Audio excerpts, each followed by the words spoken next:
maybe get some insight into where we're going. It's far from over in our lives. And so I've got this tool, the life map. I didn't create the idea, I'm borrowing it by permission. And it's a tool I have used, and we've spent now, this will be I believe our third week in that. We'll wrap this up this morning, and by giving you guys opportunity to talk at your tables about what you've come up with. But week one of this tool, we looked at this portion right here, and Bill, I'm wondering if I've got copies of each, and for those of you who don't have these, just hand them out. So I see several out, but if you don't have them, Jeff, I don't know if you've got this. Oh yeah, you've got that. Oh, you mostly have this one, don't you? Okay, this is one you don't. The idea of this life map, there are two sheets. One is the, I forget what I call it. It was, the 5 and 5 sheet. And that is designed to get us thinking about the relationships and the events in our life that have dramatically, the outstanding events and relationships that have shaped me into the kind of man that I am today. And those events and relationships, I've asked you to think of up to 5 and 5. That's what we call it, the 5 and 5 sheet. And they may be positive, they may be negative, but somehow these are, when you think about the events and relationships in my life that have impacted me, these are the ones. And then the tool gives you opportunity to start to categorize those into a positive and negative, and start to think about these. Then the next piece, of which we talked about, we introduced last week, is the life map right here. Here's mine. Here's my life map. And I actually did this over a year ago, I think, and I've updated it. I'm 60 years old, so I'm right there.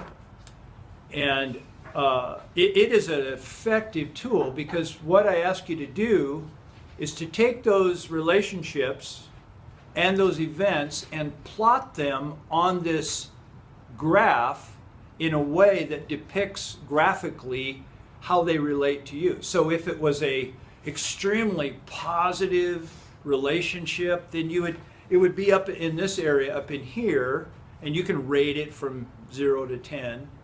If the relationship that you've identified was a painful one, a hurtful one, then it would be down here, and of course you would plot it on the x-axis at what point in your life this relationship entered your life. So once you put the dots on the sheet, then you can start connecting those dots with lines, and you have opportunity to use whatever. Here's the sheet right here. You have opportunity to, I think I've got mine on the next page here, if I can. Yeah, there's mine. There's my life map. And I realize the writing is so small you can't read it, but it just shows you I took a stab at it. And notice I'm not using straight lines, because life is generally, I am in some cases, but in some cases there's curves, and it gives you opportunity to design that line. Is it a straight shot? Like here early on, I had a very painful experience when I was 8 years old, right here. And notice that from that point when I was 8 years old, going up to about when I'm 16 or 17, I used sports as a way to overcome that painful experience, trying to prove myself by being good at sports. And so that was pretty much a mission of mine early on in life, is to use sports as a way to overcome a very painful event. And now I'm 60 years old, I understand that. Actually, I understood it 20 years ago or more. But that's where, and so I chose a straight line because it was a mission. And, my goal was to overcome this painful experience by proving I can be the best at primarily baseball, football. And so that's why, that's why it's like that. And then in my experience, that straight line at the top was coming to faith. And I was 19 years old when I came to faith, and coming to faith in Christ was a hugely positive experience for me, and it gave me a sense of purpose and mission. Now, it has changed my perception of what faith in Christ is, like you, has changed dramatically. It fulfilled my hunger for a mission, a purpose, something to saddle up and ride the trail. Let's go conquer the world for Jesus kind of idea. But it gave me purpose. And of course, it was a much larger vision than being good at sports. So I took my same passion at age 17, 18, so forth, and then now allocated the same mindset to Christianity. We're going to be soldiers and go out and conquer people and the world for Christ, which is not all bad. I mean, of course not, but it's not the total picture by any means. It's one perception, and it gave me something much larger.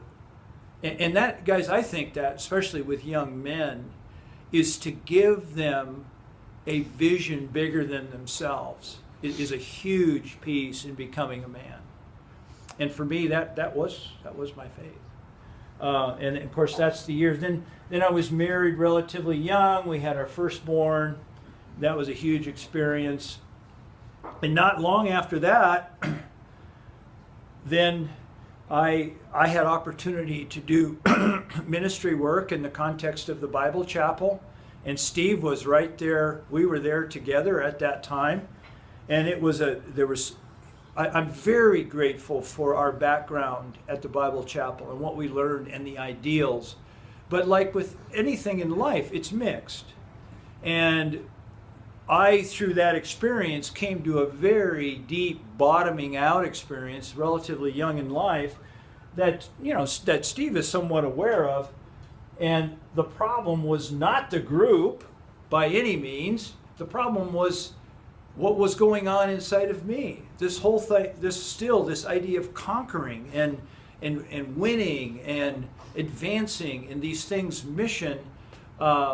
I came to a very low time in disappointment over ministry, God, and why isn't this working out for me? It's no different than probably all of you have experienced to some degree in your life. So this gives you an idea of how when you start to connect the dots, then you can think through and you go, that's how it was. Yeah. Now later on in I won't go on because I want to give you guys time. The lines are pretty straight here on my chart, but later on in life it's become a little bit different, that there's more curves and setbacks and things like that I look at it differently. Well, it's totally up to you how you plot your points. So how many of you have do each of you have both sheets? That's how we'll leave today. You do? Okay. All right. So you have sheets, and I know that most, if not all of you, have done the first this, because we actually last week got around the table and the buzz was just great. I mean, you guys just hooked right into this and were able to go around. I'd like to do the same thing now using this sheet, the chart, because I handed these out last week, and some of you probably took it, some of you didn't. I don't know, but it's going to give you opportunity But I want to make it easy for you. You know, this is a tool you can take and use, and I hope you do. It's a marvelous tool. And I'd like to give you opportunities at your table now. Somebody lead out and go around and share with your table members an opportunity to share a portion of your story. What this is a graphic representation of your story. And so we don't have time to share the whole story, but we have time to share at the table a portion of the story that you'd like to share. So that's what I like to do, and that's what we'll do here for the last portion. I may, depending on how I overhear, how it's going and so forth, I may give opportunity for, one or two of you to talk to the whole group, but we'll just kind of play it by ear, and let's go ahead now and get in your groups and somebody lead out, and then just go around and using the tool to whatever degree you're comfortable with to share your story.